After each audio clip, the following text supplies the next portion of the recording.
கரூர் மாவட்டம் குளித்தலை அருகே கூட்டு குடிநீர் திட்ட குழாய் உடைந்ததில் தேசியமங்கலம் அரசு உயர்நிலைப் பள்ளிக்குள் நீர் புகுந்ததால் மாணவர்கள் அவசரமாக வெளியேறினர். விவரங்களை தருகிறார் செய்தியாளர் கார்த்திகேயன். உடைப்பு சரி செய்யப்பட்டச்சா? என்னென்ன ஏற்பாடுகள் செய்யப்பட்டிருக்கு?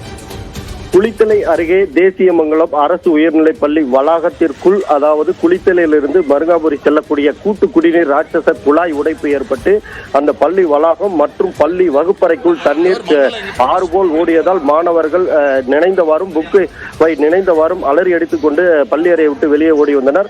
குறிப்பாக கரூர் மாவட்டம் குளித்தலை காவேரி ஆற்றிலிருந்து தோகைமலை அருகே மருங்காபுரிக்கு செல்லக்கூடிய கூட்டு குடிநீர் குழாய், பெரிய ராட்சச குழாய் என்பது அந்த தேசியமங்கலம் அரசு பள்ளி வளாகத்திற்குள், காம்பவுண்டு வளாகத்திற்குள் அந்த செல்கிறது. ஏனென்றால் அதன் சாலை ஓரமாகத்தான் அந்த தண்ணி கூட்டு குடிநீர் செல்கிறது. இந்நிலையில் அந்த பள்ளி ஏற்கனவே 260 மாணவர்கள் பயின்று வரும் நிலையில் வெறும் 3 வகுப்பறை உள்ளதால் அந்த 2 வகுப்பறை மாணவர்கள் ஏற்கனவே மரத்தடியில் மற்றும் காம்பவுண்டில் அந்த பிளாக் போர்டு அமைத்து அந்த கூர கொட்டாய் அமைத்து மாணவர்கள் பயின்று வருகின்றனர். ஏற்கனவே இட பற்றாக்குறை, வகுப்பு பற்றாக்குறை பயின்று வரும் நிலையில் அடிக்கடி இந்த கூட்டு குடிநீர் குழாய் உடைப்பு ஏற்பட்டு இதேபோல் வகுப்பறைக்குள் புகுந்து மாணவர்கள் பாதிப்பு என்பது தொடர்ந்து நடைபெற்று வருகிறது.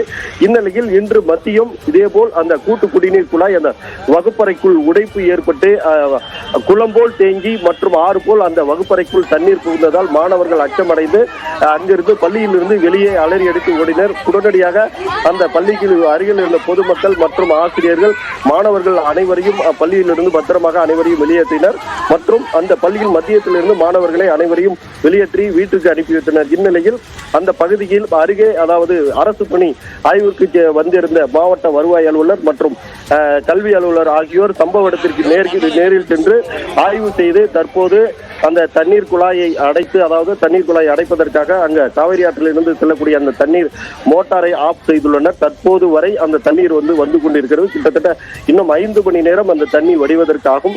இந்நிலையில் அந்த குழாய் உடைப்பை சரி செய்வதற்காக நாளை மறுதினம் 2 நாள் ஆவதால் 2 நாட்களுக்கு அந்த பள்ளிக்கு மாவட்ட நிர்வாகம் சார்பில் விடுமுறை விடப்பட்டுள்ளது. மேலும் பள்ளி வளாகத்திற்குள் கூட்டு குடிநீர் குழாய் உடைப்பு ஏற்பட்டு தண்ணீர் புகுந்ததால் அந்த பகுதியில் பரபரப்பு ஏற்பட்டது.